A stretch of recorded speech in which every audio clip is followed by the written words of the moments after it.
Hi, நான் ரிஹான் அவங்க அம்மா. ரிஹான் வந்து இப்போ ஜூனியர் கேஜிலேருந்து சீனியர் கேஜி போகிறாரு. ஸோ எனக்கு எப்படி இருக்குன்னா, அவன் லைக் ஒரு ஒரு ஸ்டெப்பாக இங்கே வந்து இம்ப்ரூவ் ஆகிறத பார்த்து எனக்கே இவ்வளோ வளர்ந்துட்டானா அப்படின்னு இருக்கு. ஏன்னா இங்கே ஸ்கூலில் சேர்த்துறப்போ அவனுக்கு எதுவுமே தெரியாது. லைக் இப்போ ஏ அப்படின்னா ஏம்மா அவ்வளோதான். ஆனால் இப்போ வந்து ஏக்கு என்னென்ன வரும் அப்படிங்கிற அளவுக்கு ஃபுல்லாக தெரிஞ்சு வச்சிருக்காரு.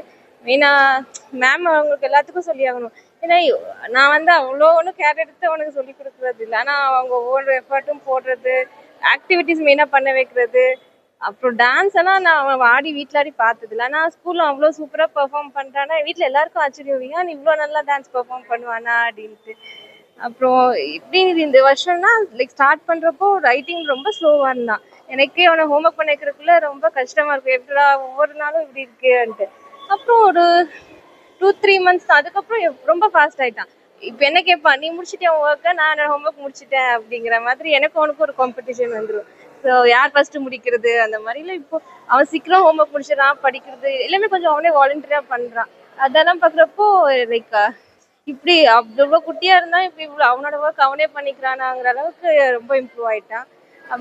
ஐன்ஸ்டைன் கிட்ஸ் பத்தி சொல்லணும்னா எனக்கு இப்போ ஃபீலிங்கா இருக்கு, யூகேஜியோட இங்கிருந்து போகணுமா, லைக் இன்னும் இவங்க கிட்ட ஃபர்ஸ்ட்ல இருந்து இருந்தா நல்லா இருந்திருக்குமே அப்படிங்கிற மாதிரி. ரொம்ப மேம் டீச்சர்ஸ் எல்லாம் ரொம்ப ஹெல்ப்ஃபுல். ஏன்னா நான் வந்து ஏதாச்சும் ஒன்று கூப்பிட்டு சொன்னாலும் உடனே பார்த்துட்டு செக் பண்ணிட்டு எனக்கு இன்ஃபார்ம் பண்ணுவாங்க. லைக் அக்கா எல்லாருமே ரொம்ப தேங்க்ஃபுல் அவங்க எல்லாத்துக்கும். மெயினாக வீட்டில் எங்கள் ஹஸ்பண்ட் சொல்ல சொன்னாங்க, என்னன்னா டீச்சர்ஸாக இருந்தால் வேற மாதிரி இருக்கும், அவங்க ஃப்ரெண்ட்ஸாக இருக்காங்க, அதனால தான் அவன் இவ்வளோ ஷேர் பண்ணிக்கிறான் அவங்க கிட்ட அப்படின்ட்டு. அது நிஜமா உண்மைதான். வந்துட்டு சுனிதா மேம் சொன்னாங்க, ஜெனிசா மேம் சொன்னாங்க, இதே தான் வீட்டில் அவங்கக்கிட்ட போய்கிட்டே இருக்கும். ஸோ டீச்சர்ஸ்க்கு மெயினாக ரொம்ப தேங்க்ஸ். அண்ட் நெக்ஸ்ட் இயர் அவன் இங்கே இன்னும் அவனோட நெக்ஸ்ட் இது பண்ணுறது எங்களுக்கு ரொம்ப சந்தோஷம். Thank you so much.